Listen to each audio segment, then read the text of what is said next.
So fuck it. I'm going to make a video out of this whole thing that I'm doing in my stories. And I never do videos like this, so I'm a little bit scary, but scary is good. Being scary is good. I'm probably not looking into the camera because I'm not used to this. I'm looking at myself as my mirror because I have to talk to someone, so I'm talking to myself. Can't really look at myself, can I? Anyway, very spontaneous, as you can see.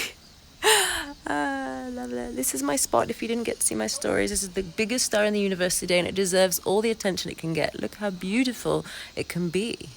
Just wear it proudly, darlings. So yeah, anyway, I was talking earlier about meditation and what it really means to me. Only speaking from my perspective. This isn't the truth. This is my truth. So yeah, so just bear that in mind. For me, meditation is a non-goal oriented practice. It's an opportunity to go to the gym and exercise a muscle so that we can bring that muscle into our life, into our daily routines, into our daily lives, okay? What that muscle does is simply creates inner space. It develops our inner eye, the observer, the witness, the one that simply witnesses, is not judging, okay? So I've had this thought come through, okay, let it go, okay, I'm feeling cold now, okay, oh God, that list, okay. So if you're having thoughts and feelings and things coming up, don't judge yourself for that either. It's normal. We're used to being in the pace. We're used to having our minds busy. Emptying the mind is a goal. Don't try and achieve a goal because you'll miss the magic. You'll miss the magic, which is the process, which is the journey, which is really where the magic happens, right? And so with this non-goal-oriented space, we're bringing out inner awareness so we can simply become more present. That is it. That's the muscle we're developing, is presence. So we can feel, tune in, and see right now, right here. If you think about it, it's actually about developing a relationship with the mundane. Now, in our culture, we have so many addictions. We have so many people, even in the spiritual world, looking for the big spiritual experience, the ayahuasca retreat or intensive this or intensive that. I want to feel alive. I want to feel so alive because people are feeling generally quite numb. Why? For me, is because people are afraid to feel, not the joy, not the good, not the gain. Feel the pain, feel the difficulty, feel the trauma. It all gets stuck and repressed in our bodies. So we're walking around like adults, but our inner child's crying within because they haven't completed a process. They haven't brought their emotional bodies to the surface yet.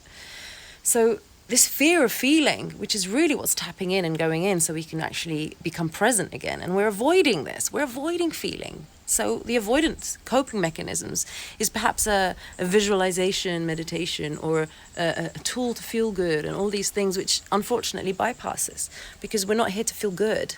We're here to feel, full stop. Feeling is magical. And when we start tuning into the mundane, as I was saying, the mundane, because it's on contrary of what we were looking for, which is the great big spiritual or the great big bring me back to life because I feel numb. So when we tune into the mundane, which can be like, that's when the magic starts being picked up. If you bring the amount of presence, which is that muscle you will have developing with meditation practices, any meditation practice can help you develop that muscle so that when you are sweeping the floor, brushing the teeth, talking to your teeth, not the teeth, everyone's teeth. Come here, I want to brush your teeth. No, your teeth. Well, you could, I don't know. Doing the dishes or tidying up your clothes or thinking about the next project or brainstorming or talking to someone. There is so much more presence. It's so much more felt. It's so much more profound.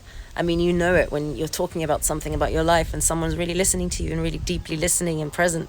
It's beautiful. It's glorious. It's making love. I say making love. Don't take it literally. Making love. Bringing your fullness to life in this moment, which means you're not in the future, you're not in the past, you're in the present. So you get to live and accomplish and squeeze all the juice from this life. Nothing gets to a scooter going by. Nothing gets to be lived on another day, on another, because I was thinking that, I should have said this, and then you get to live in the present, and that's all there is, right? That's what we say. All there is now. It's true. And the beautiful consequences of living more in the present and tuning into the nuances is that you start to feel the subtle sensations. Because you've been doing all the inner work of feeling the feelings, you get to start having kind of intuition about things, the gut feeling or certain emotions, your body starts communicating with you. You start knowing what feels good and what doesn't feel good, so you know more of your inner compass to know where to go and where not to go. You're starting to listen to small things, like the bee just went past. And then your life also becomes so much more orgasmic. Ooh la la. Yes, it does.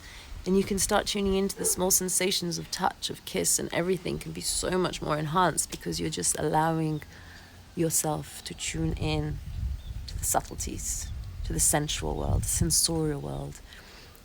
What can you hear? What can you see? How does your mouth taste? What's the smell in the air?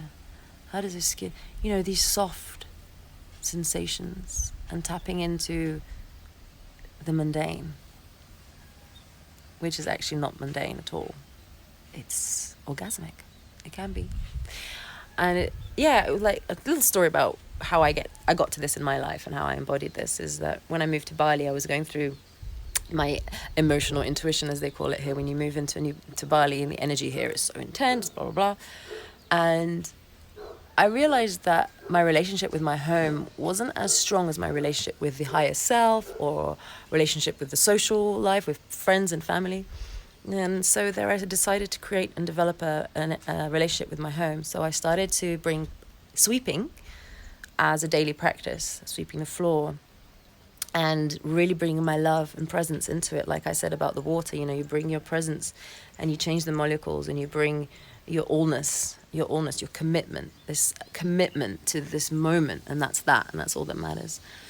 It started to really wake up this sense in me, and then I was like, that's why you travel all across the world. You go and I'm going to study with this guru, and I'm going to go there and I'm going to be enlightened. And then the guru says, go and wash the toilets, go and clean. I was like, I get it now. I don't need to go there and do that.